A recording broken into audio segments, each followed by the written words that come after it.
Stars, mate. They're fucking rad. But what about stars and car photography in one?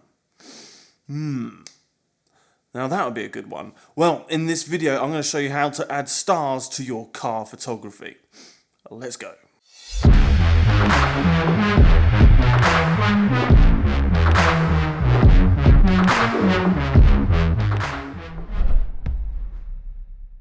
What is going on, guys? Shooting Dave here, so good to see your faces. Welcome back to the channel. Now, if you're new here and you don't know what I'm about, well, I'm a car photographer from London that now lives here in Los Angeles, and I make photo and video editing tutorials. So, if that sounds like something of interest to you, then please do consider subscribing. Let me preface this video by saying that I am not a professional astrophotographer. However, I do know a thing or two about capturing them. And if you can capture them, it will elevate your nighttime car photography, whether you strobe or light paint your vehicles. Don't believe me? Well, check out these examples.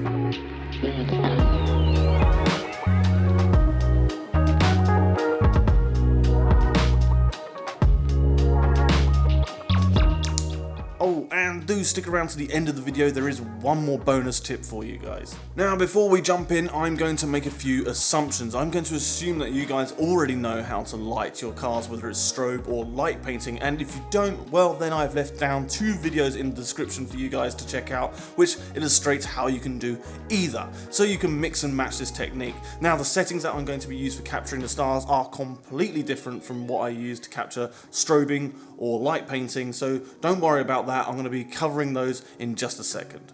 I am also assuming that you guys have a tripod. I have one, I have a couple, you guys are currently sat on one right now. And as for lenses, you're going to want something wide like a 24mm lens. You can of course go wider, but you want something with a fast aperture, at least an f2.8, as we're going to be capturing a lot of light.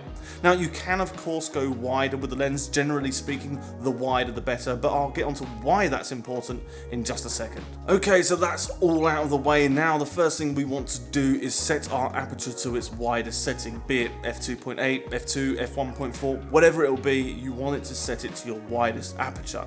Then you want to switch your lens to manual focus and set it to infinity. Now that's the aperture taken care of. Next we're going to focus on the shutter speed. Now for this you want to focus on the 500 rule.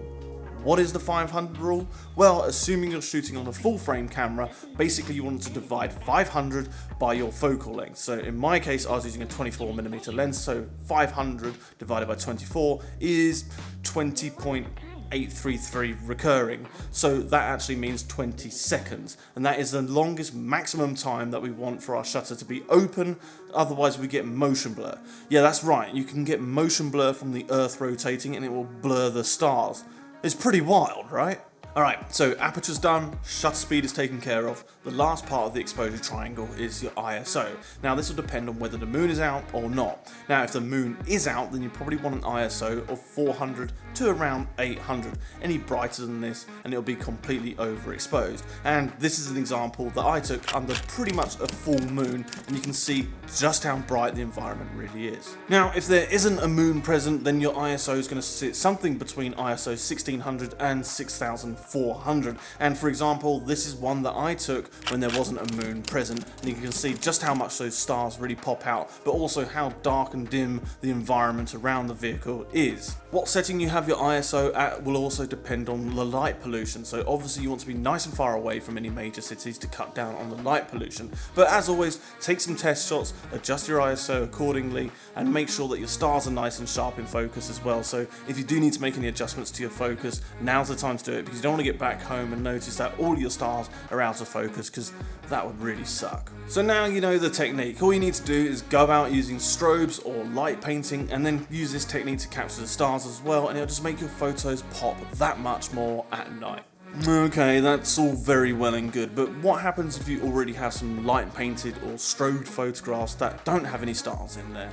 Well, now that Photoshop has its very quick and easy sky replacement tool, you can actually go out and photograph the night sky, capturing all those lovely stars. You can do this wherever your locations you're based. You can go nice and far away from the city and get some really epic shots. And what you can do is you can process them, and then you can put them inside the Photoshop library, and then you can swap out the sky at your own leisure. And over time you can even build up a library so you have a bunch of different starry nights to put into your nighttime car photos. So there's another tip on how to do this.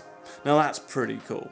And that is all from me, guys. Thank you so much for watching. If you like this video, give it a thumbs up. If you've got any comments or questions, let me know down below. If you haven't already, please do subscribe and follow me on Instagram. I am @ShootingDave, and as always, guys, I'll see you in the next one.